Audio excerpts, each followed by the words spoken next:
নমস্কার। আজ আমি 23শে আগস্ট বাংলার 6ই ভাদ্র শনিবারের রাশিফল নিয়ে আপনাদের কাছে হাজির হয়েছি। মেষ রাশির ক্ষেত্রে দিনটি অশুভ, শরীর কষ্ট নিয়ে ভুগতে হবে। বৃষ রাশির ক্ষেত্রে সৎ ব্যক্তি সৎ সান্নিধ্যে উন্নতি লাভ হবে। মিথুন রাশির ক্ষেত্রে আয়োজক অশুভ, চিন্তাগ্রস্তভাবে দিন কাটবে। কর্কট রাশির ক্ষেত্রে আয়োজক শুভ, শিক্ষার্থীদের শিক্ষায় উন্নতি হবে। সিংহ রাশির ক্ষেত্রে দিনটি শুভ, বিভিন্ন দিক থেকে লাভবান হবেন। কন্যা রাশির ক্ষেত্রে বুঝে কথা বলুন, অযথা ঝামেলায় জড়িয়ে পড়বেন। তুলা রাশির ক্ষেত্রে আয়োজক শুভ হলেও দাম্পত্য কলহের কারণে অশান্তি হবে।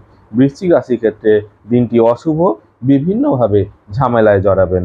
ধনু রাশির ক্ষেত্রে আয়োজক শুভ, শিক্ষার্থীরা ও কর্মপ্রার্থীরা নতুন সুযোগ লাভ করবেন। মকর রাশির ক্ষেত্রে দিনটি শুভ, বিভিন্ন দিক থেকে সফলতা লাভ করবেন। কুম্ভ রাশির ক্ষেত্রে আয়োজক শুভ, হঠাৎ কিছু প্রাপ্তি হবে। এবং মীন রাশির ক্ষেত্রে বুঝে চলুন, প্রবলভাবে প্রবঞ্চিত হবেন। নমস্কার।